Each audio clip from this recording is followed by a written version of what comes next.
পাত্র পাত্রী বাদে সব আছে, বিয়ে হবে কি করে? ধর্ণা মঞ্চ থেকে বিজেপিকে এভাবেই আক্রমণ করেছেন অভিষেক বন্দ্যোপাধ্যায়। তিনি বলেছেন, ইডি, সিবিআই, ইনকাম ট্যাক্স, রাজ্যপাল সব রয়েছে বিজেপির হাতে, তারপরেও বাংলা দখল করতে পারছে না।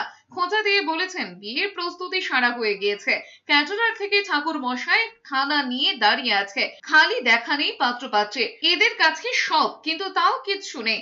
উল্টো দিকে শুধু মমতা বন্দ্যোপাধ্যায় আছেন, সঙ্গে রয়েছেন বাংলার 10 কোটি মানুষ, বাকিটা তৃণমূল কর্মীরা মাঠে বুঝিয়ে দেবেন।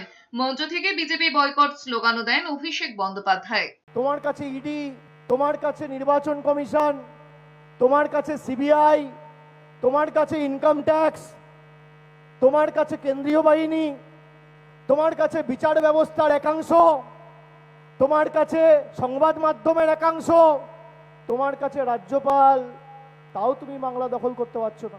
বিয়ের প্রস্তুতি নিয়ে রেখেছে, কেটারার থালা নিয়ে দাঁড়িয়ে আছে, ঠাকুর মশাই ফুল নিয়ে দাঁড়িয়ে আছে, আমন্ত্রণ পত্র বিতরণ করা হয়ে গেছে, খালি পাত্র নেই আর পাত্রী নেই। এর কাছে সব, পৃথিবীর সব কিছু রয়েছে, কিন্তু কিছুই নেই।